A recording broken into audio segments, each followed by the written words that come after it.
చూసిన తర్వాత ఒక్క మాటలో చెప్పాలంటే వివేకాత్రేయ గారు ఈసారి ఎలాగైనా రివెంజ్ తీర్చుకోవాల్సిందే అన్న కసితో తీశారనిపించింది.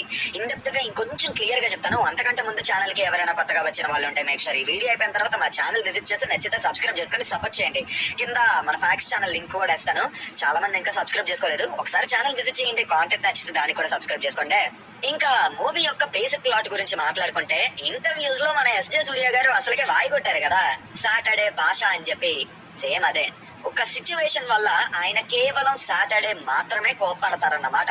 ఎందుకు ఓన్లీ సాటర్డేనే చూస్ చేసుకున్నారు, ఎలా దయాని మీట్ అయ్యారు, వీళ్ళిద్దరి మధ్య క్లాష్ ఎలా స్టార్ట్ అయ్యింది, ఫైనల్ గా ఏం జరిగింది, ఇవన్నీ తెలుసుకోవాలంటే మీరు ఈ సినిమా చూడాలి. మన వివేకాత్రేయ గారు ఏంటంటే ఇప్పటి వరకు క్లాస్ మూవీస్ ని మాత్రమే తీశారు, మాస్ కి కనీసం దగ్గరికి కూడా వెళ్ళలేదు.